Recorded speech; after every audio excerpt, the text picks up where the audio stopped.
The Jedi Order was massive in numbers at its peak. Around the time of the Clone Wars, there were estimated to be around 10,000, and as such, the Jedi Order was incredibly diverse. While some species like humans, Twi'leks, and Keldors were a common sight, there are a number of species that rarely, if ever, had members inducted into the Order. Strap in, because this video is about to get pretty weird. These are the 10 rarest Jedi species in all of Star Wars. The Tusken Raiders of Tatooine were a nomadic native species, known by many to be hostile towards outsiders. When you think of the Sand People, you're probably more likely to think of a savage beast than a Jedi Master. Meet Sharad Het, a powerful human Jedi Knight who served prior to the Phantom Menace.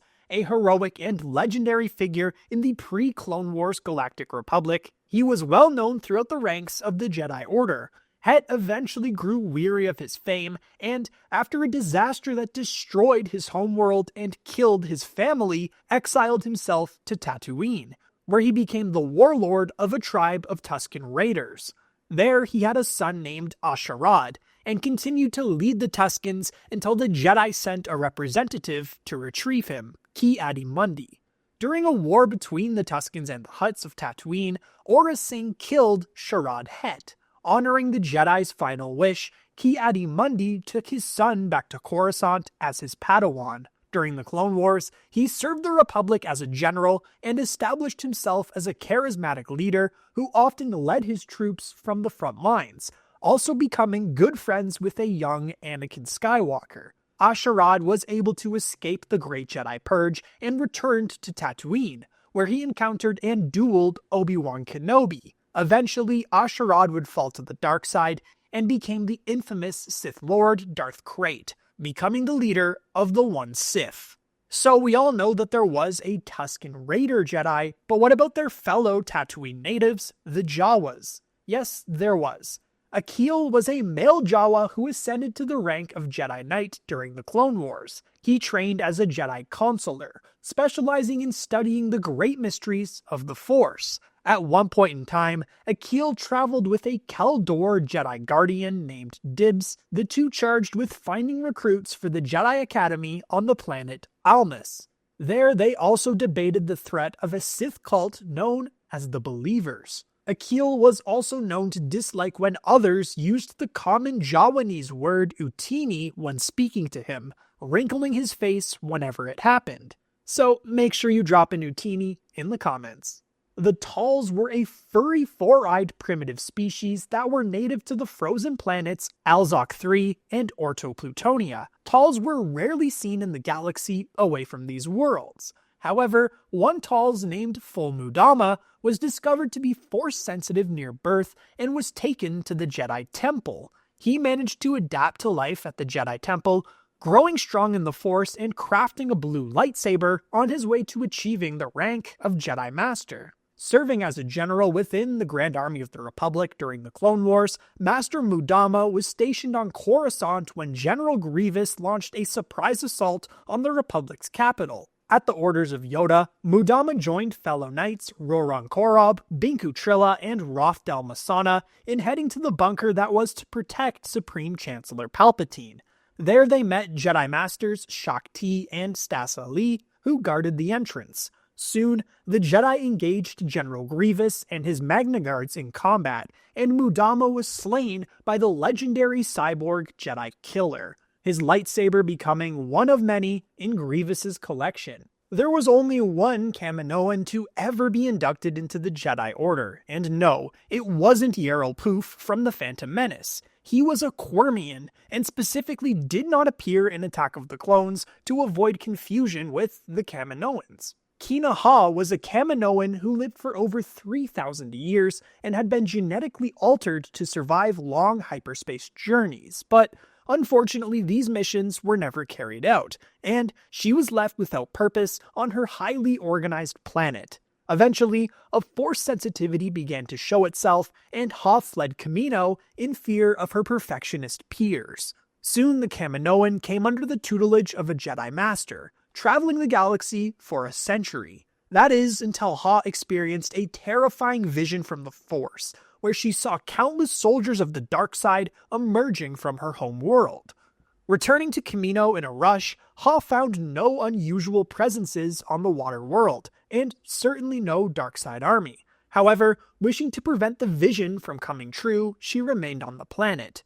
Over the coming decades, Kamino produced many clone armies, though she was unable to determine which clone army was the one she foresaw. When the Grand Army of the Republic was commissioned, she had no idea that the Sith had infiltrated it and intended to use it to wipe out the Jedi. When Order 66 was eventually issued, Kina Ha fled Kamino and went into hiding on Mandalore along with the Mandalorian Kal Skirata and several clones who had disobeyed the Order. At this point, we've seen several Wookiee Jedi in various Star Wars stories, including Gungi, Kelnaka, Tyvaka, Buryaga Agaburi, and Arkoff. Still, Wookiee Jedi were considered rare, but what about their planetary neighbors on Trandosha, the Trandoshans? For those unaware, these two species had a very uneasy relationship. To put things lightly, Skier was a male Trandoshan Jedi Master during the High Republic era. He took Keeve Trennis as his Padawan and served on the Starlight Beacon space station, a hub for the Jedi Order designed to unite and protect as the Outer Rim was difficult to navigate during this time. In a combat with the marauders known as the Nihil, Master Skier lost both his own left arm and one of his friends, an event that caused the Trandoshan to gradually lose his connection to the Force. This was only worsened by a Trandoshan condition called McGrock syndrome, which caused Trandoshans to revert to their more primal instincts of rage. Discovered by the Jedi Order before 400 BBY, records indicate that Beldorian was the only known Hutt to ever enter the Jedi Order. Reaching the rank of Jedi Knight and taking on missions from the Jedi High Council, Beldorian was dispatched to the planet Nam Chiros. While on the planet, the Hut Jedi fell to the lure of the dark side of the Force, abandoning the Jedi Order. Beldorian established himself as the ruler of the world, forcing his subjects to call him Beldorian of the Ruby Eyes and Beldorian the Splendid. Due to a Hutt's long lifespan and his abandonment of the Order, Beldorian was never hunted during the Great Jedi Purge. In fact, he survived into the time of Luke Skywalker's new Jedi Order and was eventually killed in a duel by the greatest Hutt Slayer of them all, Leia Organa Solo. The Ewok is without a doubt one of the strangest species in Star Wars canon, essentially slime-like blobs that could shapeshift. Often they wore biosuits to appear as humanoids. One Ewok named Orbalin was the only member of his species to join the Jedi Order, reaching the rank of Jedi Master and serving as an archivist during the High Republic era, stationed aboard the Starlight Beacon space station. Because of his formless body, Orbalin survived a blaster shot through the dome of his biosuit, and he was even able to duplicate himself. Pretty weird, right? This Jedi might take the cake as the weirdest in all of Star Wars. Is that a cat? A bunny? Eevee from Pokemon? Apparently not. Ikrit was a male Kushaban from the world of Kushaba, who was trained as a Jedi by none other than Yoda and reached the rank of Master. During his Jedi career, he discovered a Massassi temple on Yavin 4, which trapped the souls of many children. After failing to free them, he went into a self-imposed exile until the person that could free them came to the temple. His hibernation trance lasted centuries, avoiding 400 years of galactic events, including the Clone Wars and Order 66. During his very lengthy exile on Yavin 4, he met a young Anakin Solo, who originally believed him to be just a pet, but the two worked together to free the children. Soon, Ikrit revealed himself to the new Jedi Order and sacrificed himself during the Yuuzhan Vong War.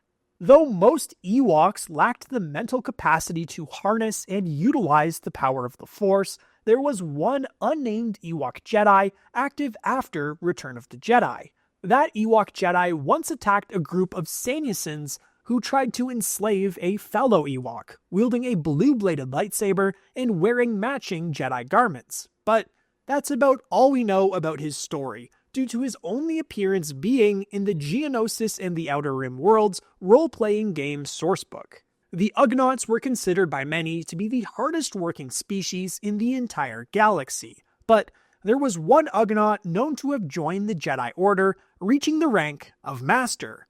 His name was Tree Tower, and during the Clone Wars, he discovered a group of fellow Ugnaughts that were captured and destined to be slaves in Trade Federation droid factories. Attempting to rescue them, Tree Tower was attacked by spider droids, triggering a distress signal before he was knocked from a platform unconscious. The clone commandos of Hope Squad came to his rescue, though 3 out of 4 of the clones would be killed by droid fire. Despite this, the squad's leader was able to rescue Tree Tower, and the two completed the mission. But let me know which of these strange but rare Jedi is your favorite in the comments.